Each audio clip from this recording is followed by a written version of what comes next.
Yeah, there's some weird happening right now in the world, and we're about to watch it all. So yeah, go ahead and buckle up and let's go. A native tribe from Brazil called the Hunikunin, I hope I'm pronouncing that correctly, who had never heard of aliens, were shown a picture of what's called an alien gray. And they said, hey, we know what they are. We call them the Manka Wakaba, another name I just butchered, and they live under the earth. They're the ant people who live inside the earth. So a tribe of people that's indigenous to Brazil and Peru doesn't have a lot of contact with the outside world. Says that there are ant people who live under the earth. AI describes them looking like this, and that they've known about this for thousands of years. So the beings that they call ant people, we call extraterrestrials, in this case alien grays, could they possibly be the same thing? I don't know, maybe. I mean, there's a lot of UFO sightings all over the world. It'd be pretty arrogant to think they only went to populated areas or what we call the civilized world. By the way, these Huni-Kuni, whose name I butchered again, seem to be pretty civilized to me. You don't see them starting wars with other countries. But with that being said, could extraterrestrials have visited this tribe and other tribes thousands of years ago? Or even hundreds of years ago, and we in the Western world just never heard of it? Of course it's possible, and in my opinion, just my opinion, it's likely. Yeah. As usual, I want to know what you think about this. Let me know in the comment section, Booshkies. Shabadoo! Interesting. I'm gonna have to find that podcast episode of them interviewing that tribe and them having this conversation about extraterrestrials being considered ant people in their tribe and them potentially living under the earth. I think that's very possible. What do y'all think? There's over 400 cases, that I'm aware of with collaborators that I work with, where these abductions have been halted by people calling on the name of Jesus Christ. Now, I don't want to diminish people's experiences, but, I've had comments, well, you wear an aluminum hat or aluminium hat and that can keep them away and, that type of stuff. No. And in the movie, we have the testimonies of these people who were having these experiences. They were terrified, and in the moment of terror, they recalled or called out to their childhood memories of who Jesus was. And the instant his name was called, it stopped. Okay? So why do these aliens respond to Jesus? Exactly. Exactly. And that indicates the spiritual nature of what is going on. So the evidence is spiritual. And then when we get to the level of abductions, deceptive messages are being given to people. But then when they're halted in the name of Jesus, that is incredibly powerful. And again, when I'm saying that we've now got hundreds of testimonies, and I can't mention names, but I know people in the higher levels of UFO investigations that actually readily acknowledge this. But because of their positions, they can't actually come forward and candidly reveal this. So in some respects, this is one of the best kept secrets. One of the guys, my colleagues, my collaborators who worked on this, when he found this out, he wasn't a Christian at the time. And he kind of said, well, okay, what is it about Jesus that these aliens don't like? And he rang up his colleagues in MUFON and said, look, we think we found something. We've got these testimonies of people in the moment of their inductions. They said a prayer, they sang a psalm, a hymn, something Christian that was spiritual, and the abductions stopped. And so what is it about Jesus that they don't like? And he found out that his colleagues in MUFON already knew about it. Wow. And their simple answer was, okay, so aliens don't like Jesus, big deal. So this is non-Christians in MUFON. Can you just say what does MUFON? MUFON is Mutual UFO Network. It's the world's largest UFO investigation group here in the US. I feel like that's too specific to be true. And he didn't state the obvious, which I know you and I are both thinking, which is demonic, maybe these aliens could be, which is why they fear the name of Jesus and they stop everything that they're doing, because that's too specific, especially that part about those high-ranking UFO investigators who know about this but don't speak on it because of the position that they hold. Interesting. And while we're on the subject of aliens, bam! The aliens are real 6 foot tall blankets are back in stock by popular demand. They just arrived last week and they're already half sold. So grab yours before they're all gone. Let's get back to this. Have you guys come across this thing that's on the Empire State Building, y'all? People are freaking out because the night before or the day before, they didn't see this thing. And then the very next day, this giant, I don't know what this is on the Empire State Building, y'all. On the Empire State Building. Have you seen this? It's huge. Can somebody tell me what the fuck that is on the Empire State Building? Last night, that thing was not there. You heard him? It was not there last night. That looked like a big ass giant symbiote. He said it looks like a symbiote, y'all. Here goes another angle, y'all. What is that? Came to work today, looked up, boom. What is that? You see, it was not there the night before. Look at this. Tell me what it is. Anybody who works in the Empire State Building? Bro, Drop what? a comment, let me know. Now let me ask you this, y'all. Could this be hinting at the fact that the Leviathan is amongst us, y'all? Again, this year, the hot topic has been the Leviathan and Watch the Water. This year is the year of the dragon, and next year is the year of the snake. The Leviathan, y'all. Like, are they literally playing with us? The truth hidden in plain sight on the Empire State Building? I mean, think about it. Who else would have the ability or give the order for people to climb the Empire State Building and put this huge Leviathan symbiote dragon looking thing up there, y'all? The order to do this had to come from somewhere up high, y'all. I told y'all, I wasn't lying when I said there's some strange things going on in the world right now. And I got more. No mames, Mira. ve. No mames, ve. ¿Ve eso? Mames, eso está bien cabrón. When I tell y'all, so many people sent me this. Mira. Ay, Dios mío. Dios mío, Dios mío, Dios mío. No te pases de lanza. Mira. Oh, no. Yo, that thing look crazy. Ay, Dios mío, ve. No manches, ve. Ay, Dios mío de mi vida. No te pases de lanza, ve. La bestia. No, ma. ¿Qué es esa madre? ¿Cómo le está haciendo Naomi? No Hay te que pases pasarle por de- encima, le pasaría por encima, pero Opa, está el si señor no, ahí. señor, no te pases. Miren. I don't know if that was simply demonic in nature or extraterrestrial, but heck, if we're going the extraterrestrial route, according to that one video we saw not too long ago, these aliens just may be demonic. So check this out, you guys. This may be a small form of disclosure, but they have found 7 alien megastructures throughout our solar system, y'all. They are calling these things Dyson spheres, and they just popped up in our solar system, you guys. Check this out. A group of researchers say they've identified at least 7 stars that might be surrounded by super advanced alien megastructures known as Dyson spheres. Yes, I said alien structures, and I know what you're thinking, but just stay with me here, because the basic idea was this. Superior intelligent life might build big structures around their home stars or planets as a way to harness or reuse that energy. A 1960s physicist who came up with this idea, Freeman Dyson, argued that if these structures existed, there'd be so much energy that human scientists on Earth could probably spot it because it would emit a lot of infrared radiation.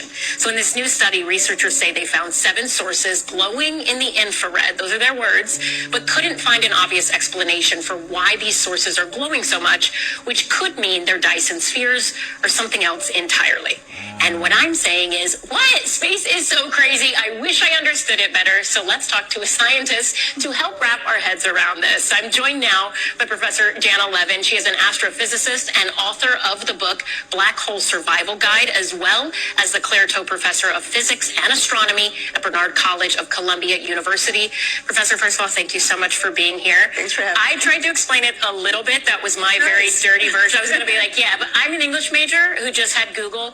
You have a PhD in physics from MIT. So how do you explain Dyson spheres? I think that was an excellent explanation. If you look at where we are relative to the sun, we're very far away. We're the 3rd planet in. And imagine the light that we try to collect, let's say, with solar panels on people's homes or on any roofs to collect that energy. Imagine if you got really close and you caught everything the sun was emitting. is just a tremendous amount of power. And so Freeman Dyson was thinking about this. Actually, he was originally inspired by sci-fi, written by Olaf Stapleton like decades earlier. And his idea wasn't so much a solid sphere. It was really like satellites in orbit, a network of things that would be orbiting and would essentially, what we would now say, have solar panels and are collecting that energy. So what do you make of this study? Just generally speaking, I guess. Do you think it's possible that these are the elusive Dyson spheres? So I think it's very unlikely, but I'm open. We have to be open as scientists. If we think we know the answer before we go and observe, then we're already defeated. I think it's terribly unlikely, but it's extremely exciting and interesting to think about. And it's fun to think about. What's probably going to happen is we're going to look at this infrared signature that you mentioned, and we're going to find out that there's a natural cause. So a lot of things emit heat in the infrared. You know, infrared goggles allow us to see human bodies and the heat of human bodies. And it's not that dissimilar that when we look in the infrared, we see things emitting heat. So the idea was if we had this very technologically advanced civilization, like thousands of years beyond where we are right now, and they could build such a thing and it was collecting all this energy, it would collect also some heat and would have to cool off, and we would see that in the infrared. But there are other natural possibilities that could explain. What do you think those possibly could be? Well, it could be a very young star that still has some material around it in kind of a disk, and that's how planets form. Planets coalesce out of these early disks, and those can emit in the infrared. It could be that there's actually an entire galaxy in the distance behind the star, and we're seeing that galaxy, and we can't disambiguate those. Or it could be planetary collisions. I mean, there are natural explanations. But I think it's worth noting, we're looking just 1,000 light years around us. That sounds far, but it's actually really close. That's our backyard. The entire Milky Way galaxy is 100,000 light years across. And there are probably more planets in the Milky Way galaxy than there are stars. I'm not gonna lie, y'all. It seems that to me they are being cryptic, okay? They are hiding information, okay? There is something in the atmosphere, or many things in the atmosphere, that they are not telling us about. Now, if you've seen the Netflix series 3 Body Problem, they told us that they are here and they are watching. They said they have came back from our future into the past to save what's going on. And then ever since then, you see the planets happening. You see what's happening to the planet, literally. You see what's going on with the planet. Just look at their body language. There's so much that I want to say. I want to do such a deep breakdown of what it is that this scientist just spoke of. But in the nature of this style of content, I'm going to keep it short. All I'm going to say is that, unfortunately, I know that her as a scientist has to be a skeptic, because until they have definitive proof and answers as to what those infrared light sources are in the sky, they will not jump to any possible conclusion that it can be extraterrestrial related. It irks me. It kills me not to be able to say more. On to the next clip. Go back, son. What? Go back a little bit, then zoom in. What was that? So they can see it. Yo. All on the Ring camera. On the Texas. Ring camera. Watch this. Freaking UFO. Look at that. What the hell? Pause it on that. This ain't edited, y'all. You ain't edited it. It literally looks like that. And there it's abducting a count. Move. Yo. Bro, he's looking at this from the device itself. This, you can't edit that and put it back on those devices. That's a UFO. Look at that. I have a theory. What if life as we know it is one giant loop? As you see in a video, is of it zooming out from the Earth into the universe and the galaxies and everything like that. And we know that the smallest particle is an atom. So what if when you're zooming out, you're really zooming in? Because you're just one big, large body. But when you break you down to your cells on a molecular level, you just get this reality again. Look at this video. Like, isn't that what it looks like when they show the body? Like, look, watch this next part. When they get out of, look at that. Nerves. Does that not look like nerves? How is that our universe? It is us. We are the universe, literally. if this is true and this depicts like how infinite our universe seems to be, and within, let's say we're in this one right here, there's so many possibilities of life forms on different planets, and all of this is examples of that. What's happening out there? Like, if that's real, and I want it to be real too, because how cool would that be to just know how tiny of a speckle of a particle that we actually are. This is amazing. Let me tell y'all a true story, B. So boom, pay attention, watch this video to the end. So, do you know who this is in this statue right here? Who? It's Satan, but it gets crazier. You ready for this? Now notice the chain on his foot. You see it, right? Yeah. You see the chain on his foot? All right. You ready for this? I got you. 1 second. Now notice the chain on this foot.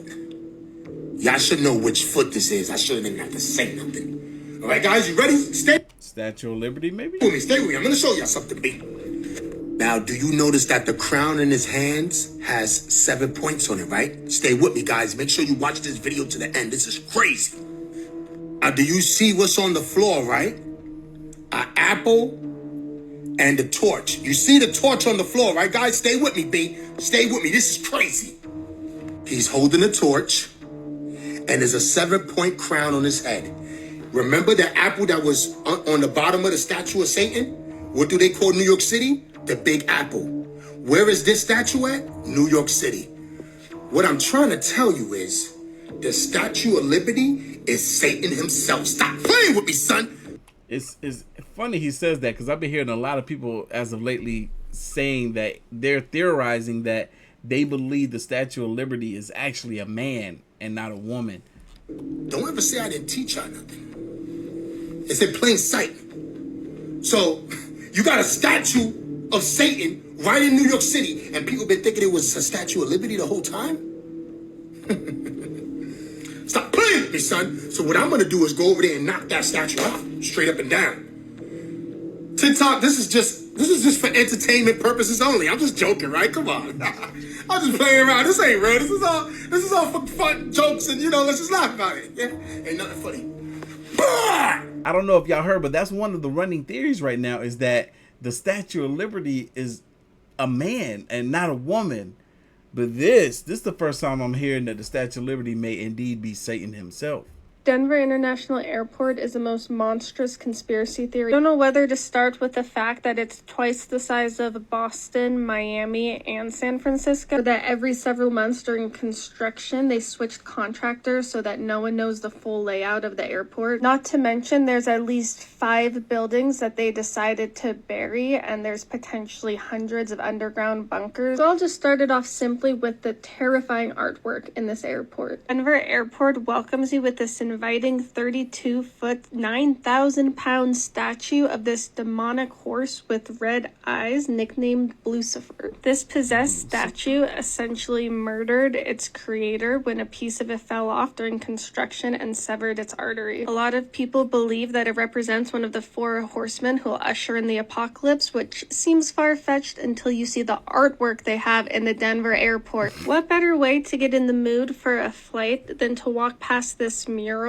of a soldier stabbing a dove holding a rifle standing over unconscious children? The gas mask and decaying city are also a nice touch. Phone is rebelling because it was supposed to update months ago and I keep putting it off, so it won't let me post the second even more terrifying picture, but I'll post it tomorrow along with even crazier stuff.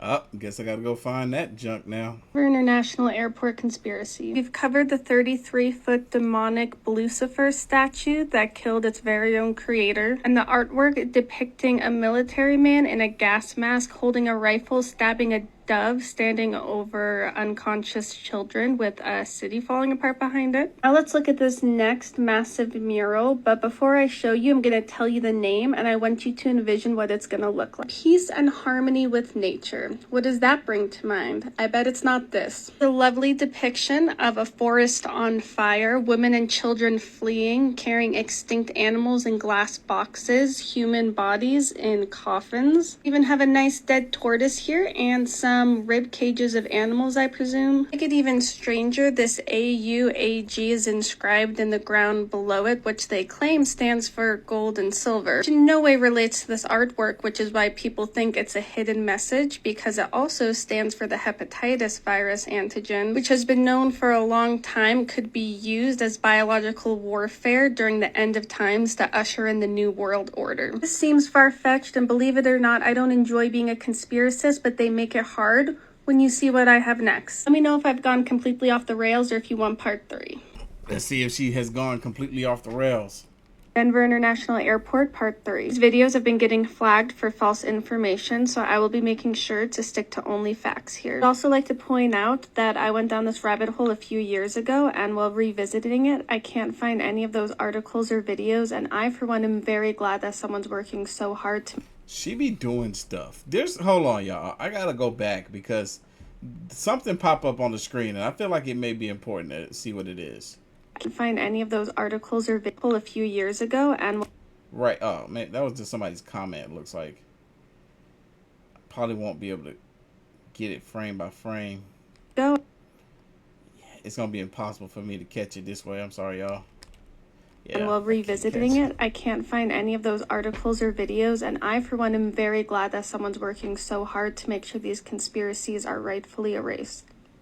Carrying on from my last video, the reason some crazy cuckoo people made up that this airport has anything to do with the New World Order is because of the time capsule at this airport. This time capsule will be opened in 2094. It has a marking in it that resembles that of the Freemasons marking, and it was created by the New World Airport Commission. Wikipedia, as well as most other articles I read, claim that this group never existed, and although it's hard for me to find any evidence that it does, we need not fret because Google AI tells you that it did in fact exist. So I think that we should go with Google AI and trust that there's nothing suspicious going on and people made up this whole thing. These crazy conspiracists also believe that this could be the location for the New World Order stuff just because there used to be nuclear bombs made in the area, fallout shelters, things like that. I'd be happy to go into more detail as long as everyone remembers that this is absolute nonsense and none of it's real. And also, just so you know, the barbed wired fences around the airport face inward instead of outward, which is really cool and interesting, and I'd love to learn more about that as well, but it doesn't mean anything. But it doesn't mean anything. Barbed wire fences at the airport facing inward means they're trying to keep people in, not keep people out. I don't know about y'all, but I think this young lady is onto something and she better watch out. You know the Mars theory? That there's aliens on Mars? Nah. This man said, nah. You know the Mars theory? That there's aliens on Mars? Nah. There's a theory that Mars was the original planet that humans were from. Okay. Then something happened that we all had to fly to another planet and live on. There used to be like civilization that lived on Mars. Now bag this. On Mars, there's an element on the periodic table called xenon. Xenon on Earth is only found, this is crazy, is only found after a nuclear explosion. No. Oh, that's not even the super mode button. I said no. What the hell? And it goes hand in hand now. What if on Mars there was a nuclear warfare, destroyed the whole planet, but people were able to escape just in time, landed on Earth, and they had to restart from nothing. So we are the aliens. We're the aliens. What the hell? Yeah. It's real shit. Like, this element's called xenon. It's prominent after nuclear explosion. Yep. I always knew I wasn't from this planet because I feel like the people that inhabit this Earth is weird. And I don't fit in. This is scary. Isn't it weird? How we all use our phones 24/7, but we never see them or use them in our dreams. Even all the other technologies like TVs and laptops, you just won't see them in a dream. Some people think that This proves that we're actually living inside a simulation because something is stopping you from seeing something on your unconscious level. Yo, now that I think about it, I can't think of a time where I've ever had to use my phone in a dream. And as some of y'all may know, I have extremely vivid dreams, ones that I cannot differentiate from real or the dream state. But I've never had to make a phone call or text anyone in a dream. If you have or haven't, comment down below. Actually, what happens when you go back and you try to change the past, you're in the original event. So the paradox actually is the paradox of retrocausation. Let me use an example. When in 1972, I was sent by Dr. Sterling Colgate and my father from a time lab in East Hanover, New Jersey. The building's still there. It's the brick daycare center at a Presbyterian church on School Road in East Hanover, New Jersey. That was a time lab in the early 70s. I was sent there via a technology called plasma confinement to the day that Lincoln gave the Gettysburg Address, which was November 19th of 1863. And I was photographed by a photographer that I think was Matthew Brady. It's disputed. Some people believe it was a photographer assistant of Brady named Bacharach. But it looked like Matthew Brady because I saw him as he was taking the photograph of the citizens of Gettysburg gathering to see President Lincoln give a speech, which was the caption of that famous photograph that I'm in from Gettysburg of that day. But let me just explain how I was using this as an example of how the quantum paradox actually works. Sure. Now, if you ponder the fact that I was sent there, photographed in 1863, and then after its discovery in 1951, this photograph has been widely published in news magazines because until 2007 it was the sole surviving photograph of Lincoln at Gettysburg. That begs the question of, did I not exist in the photograph until 1972? Mm-hmm. Jump there, get photographed, and create another timeline that I return to where suddenly my image was in all the news magazines that republished the Josephine Cobb image of Lincoln at Gettysburg? Or was I always in all of those photographs? And the latter is the case. Why? This is the paradox of retrocausation. From the perspective of 1863, I arrived as a time traveler from the future, was photographed, and hence my image was always in the photograph. Right. So from the perspective of 1972, I had to go to 1863 to be in the photograph. But if I had flipped through, let's say, that September 1963 edition of the National Geographic that republished the Josephine Cobb image of Lincoln at Gettysburg, I would have seen myself in that image. That is to say that the past is immutable in the sense that when you go back in time to change it, the sine qua non of time travel is that you're in the past event, the original event. So I challenge the notion of Schrodinger's cat and the notion of a second timeline breaking off, because when you go back to that past event, you're in the original event. The notion of a second timeline branching off, I think, is a form of magical thinking. But I would distinguish that concept from the idea of being sent to a different timeline. For example, we found that the chronovisors were unreliable as an intelligence gathering device, an intelligence gathering time machine, because every time they sent us to quote-unquote the same past event, it was always a slightly different version of that same past event. Oh, really?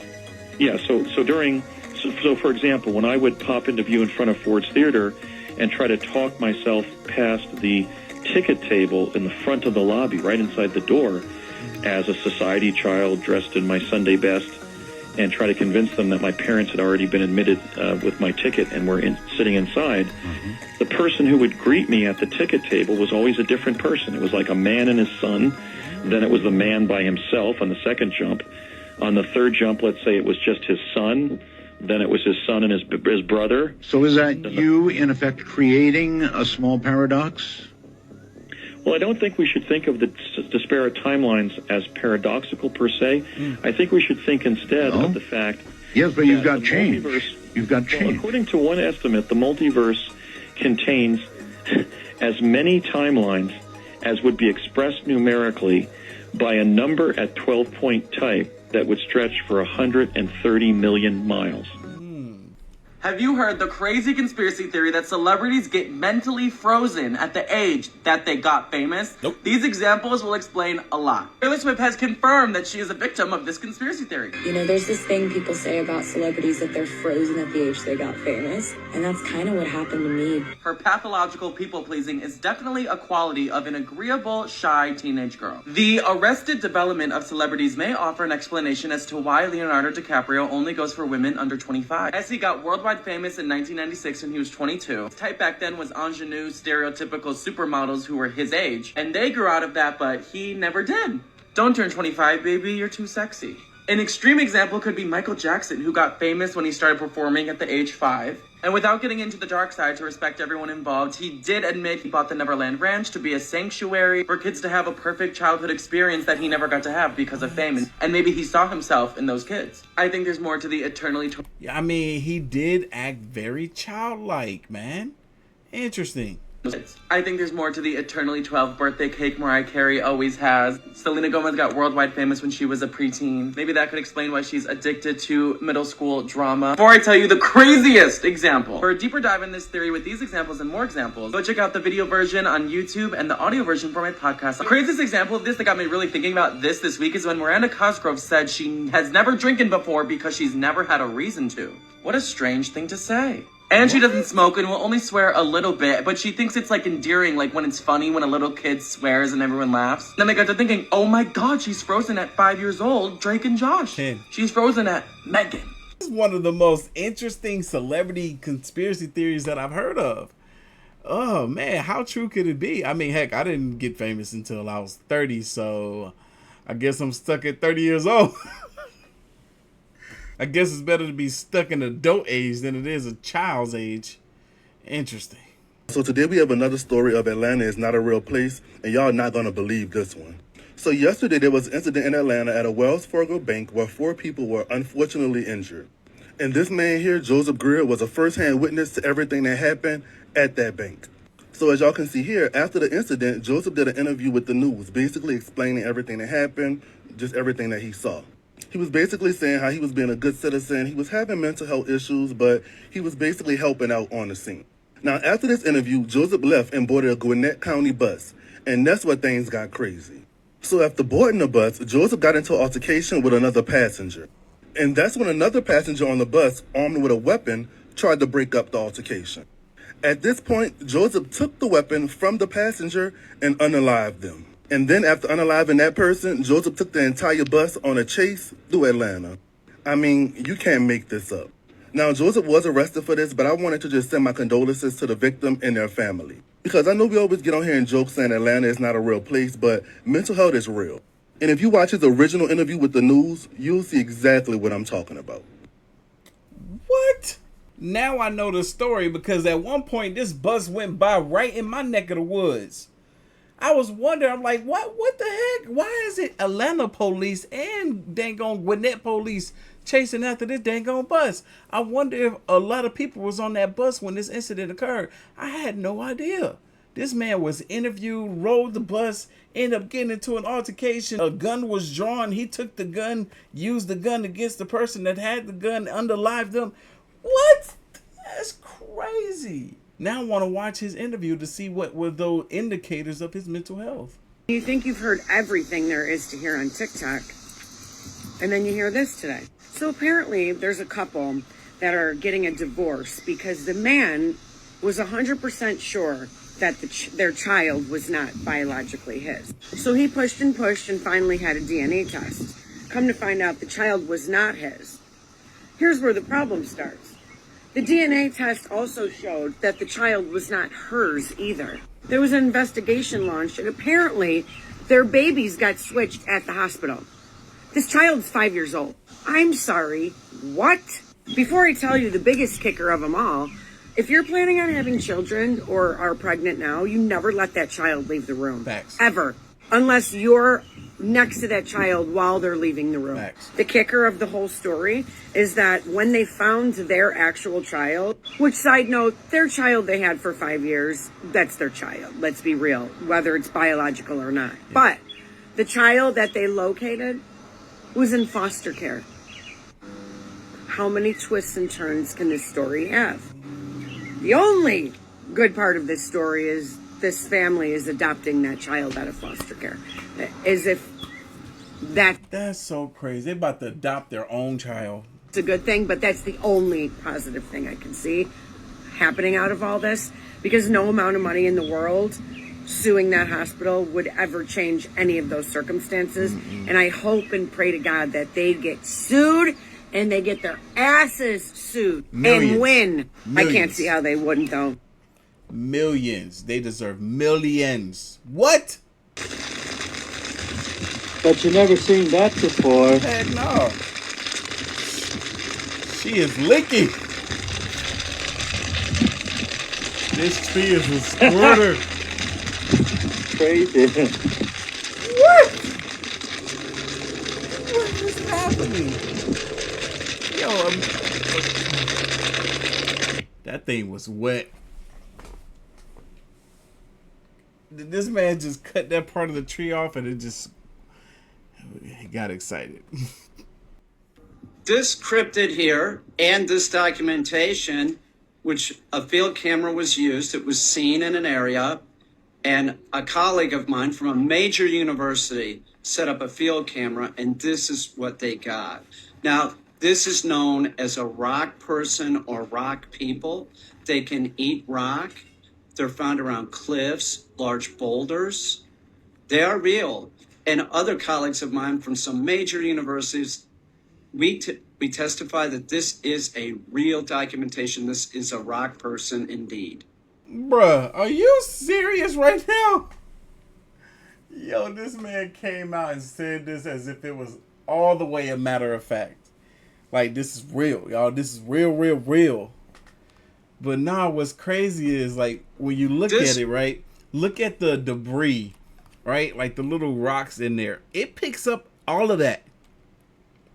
Look, it actually picks it up, like, or pushes it like how you think it would happen if this was indeed real. Bruh, I don't know. This young girl from Philippines posted a TikTok that went completely viral, in which she has finally confronted a mysterious creature that had been waking her up multiple times at night by screaming, constantly knocking on the door or trying to break it.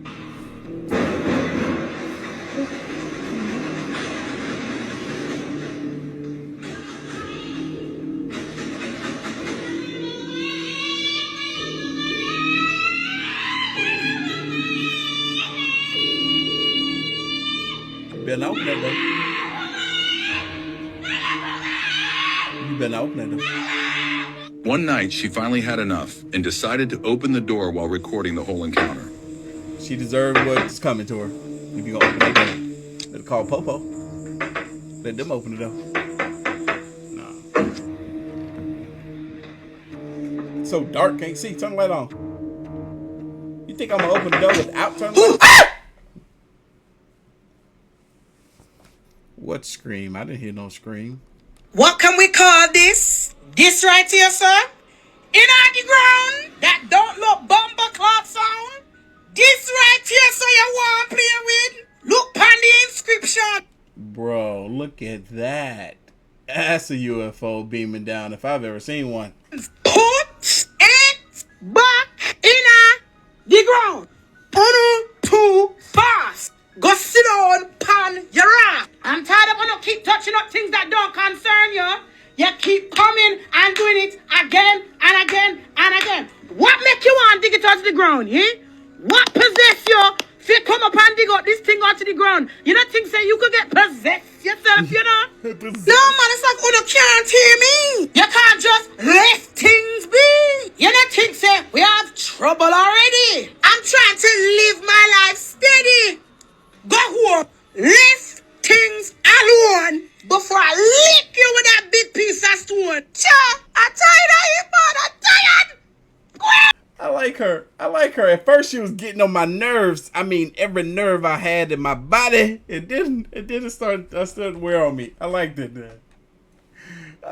She funny. And her accent was so good. Anyway, that's all I have for you all today. Leave your thoughts, comments, and opinions down below. Don't forget to go grab your Aliens Are Real blankets before they are gone. And I'm going to catch y'all in the next one. See ya.